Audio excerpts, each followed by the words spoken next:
Hello, bardagulan na naman tayo habang bumibiyahe.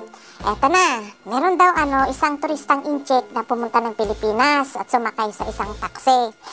Sabi daw niya dito sa Pinoy na taxi, iikot mo ako ng buong Maynila at gusto kong malaman kung ano ang meron dito sa Maynila. Sabi daw niya, eto na, ikot-ikot sila. Tapos nakita daw niya itong Malacañang Palace. Sabi daw niya, ano yan? Sagot daw ng Pinoy, Malacañang Palace ho. Ilang taon kayang binuo yung Malacañang Palace? Sagot daw ng Pinoy, sa tingin ko mga kulang-kulang 2 taong binuo ang Malacañang Palace.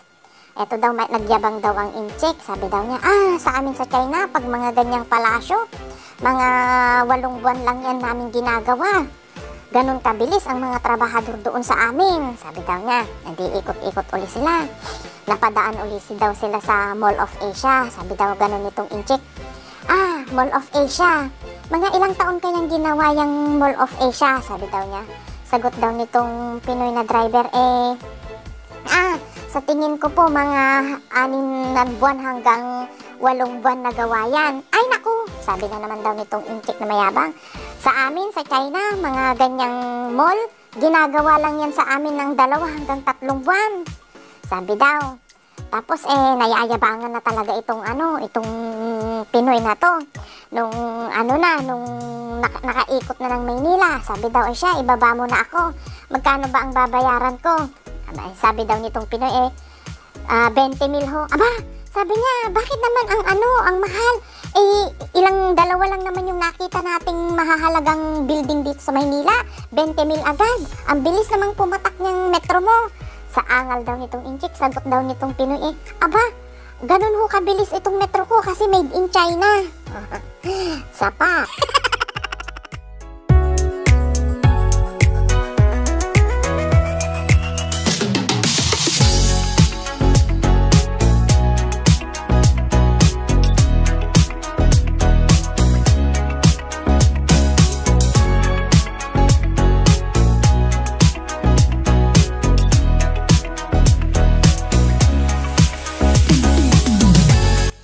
Eto daw, meron daw isang bagong laya sa kulungan. At dahil sa pasasalamat niya sa Panginoon, pumunta siya ng simbahan. Dahil nakalaya na siya. Nataon naman na kasalukuyan ang misa at saka tapos nagsesermon yung pari. Kaya mas lalo siyang nagka-interes, umupo siya sa pinakaharap. Ang sabi daw ng sermon ng pari, ikaw, sabi niya, ikaw kapatid, sabi niya, sabay turo daw sa may harap, nakaturo pa sa kanya, ikaw ang dahilan kung bakit nakapako si Kristo sa krus. Tapos bigla daw tayo itong ex-convict, sabi daw niya, ay siya, bagong laya lang ako, ipinagbibintangan na naman ako na mako kay Kristo, ano ba yan?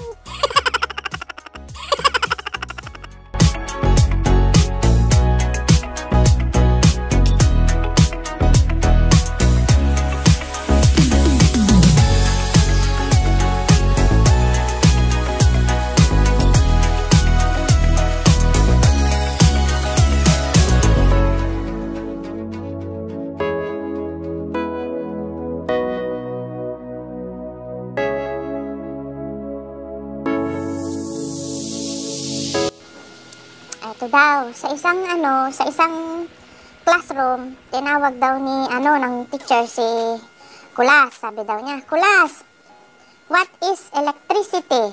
Sagot daw ni Kulas, Ma'am, it is a kind of kuryente that dikit to the pusti and make our ilaw sindi.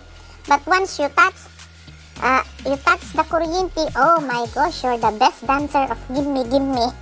Nayamot daw yung teacher, sabi daw niya, sit down or else I will dikit you in the puste.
Oh, eto daw. Meron daw isang pulubi na pumunta sa loob ng simbahan na nalangin daw dahil kailangan niya ng panggamot ng kanyang anak.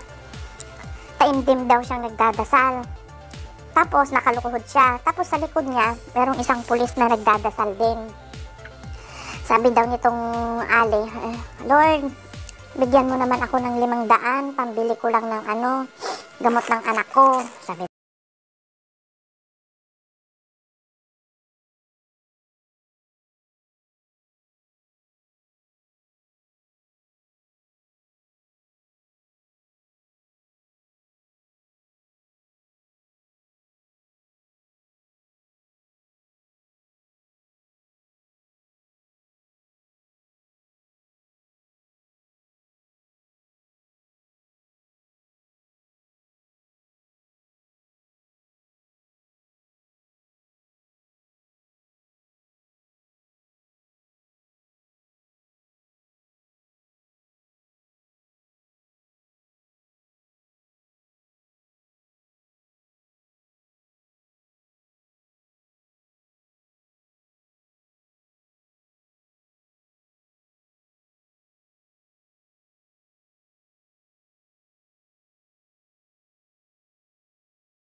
daw ni Kulas, tawang-tawa daw. Sabi daw niya, naku padre, dapat ikaw ang matakot kay Satanas. Kasi lagi mo siyang sinisiraan kada linggo.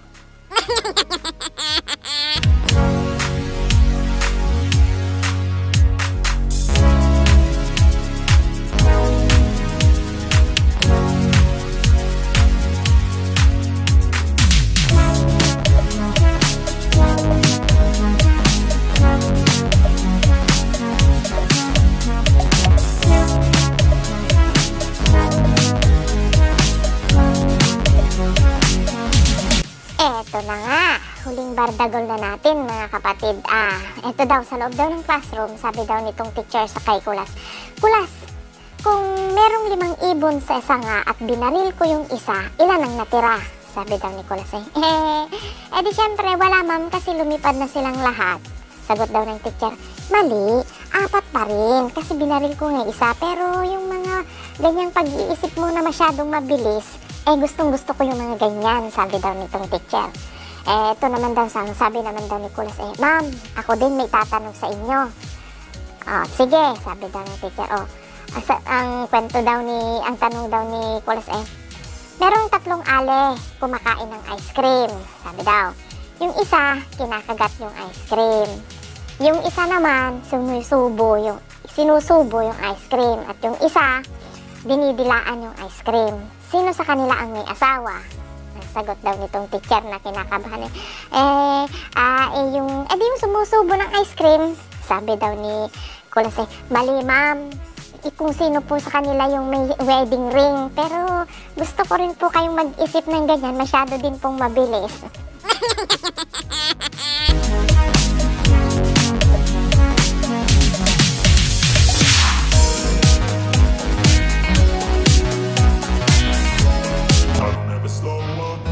Take shit, I got no love for the fakeness. If you wanna play tough and wanna hate this, I'll always show up.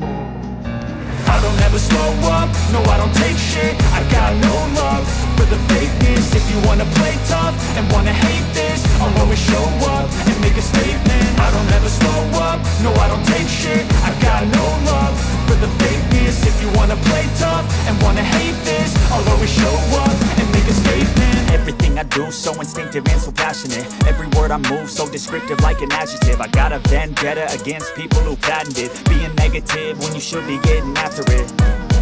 I got facts over tracks, this and that. Spitting slow, spitting fast. I could roast, I could gas. Think I'm okay at last, but I don't know if that can erase all the past. And the pettiness, a reflection of the emptiness. Hilarious, you think you're worth my time, you're delirious. Mysterious, because you hide behind a fake exterior. Inferior, you know I'll always be a bit superior. Get off of me, this ain't no humble brag. I want you to hear words, you can say them back. I want you to feel free from the chains at last, and to believe in what you got, it was built to last, yeah. Now that I've been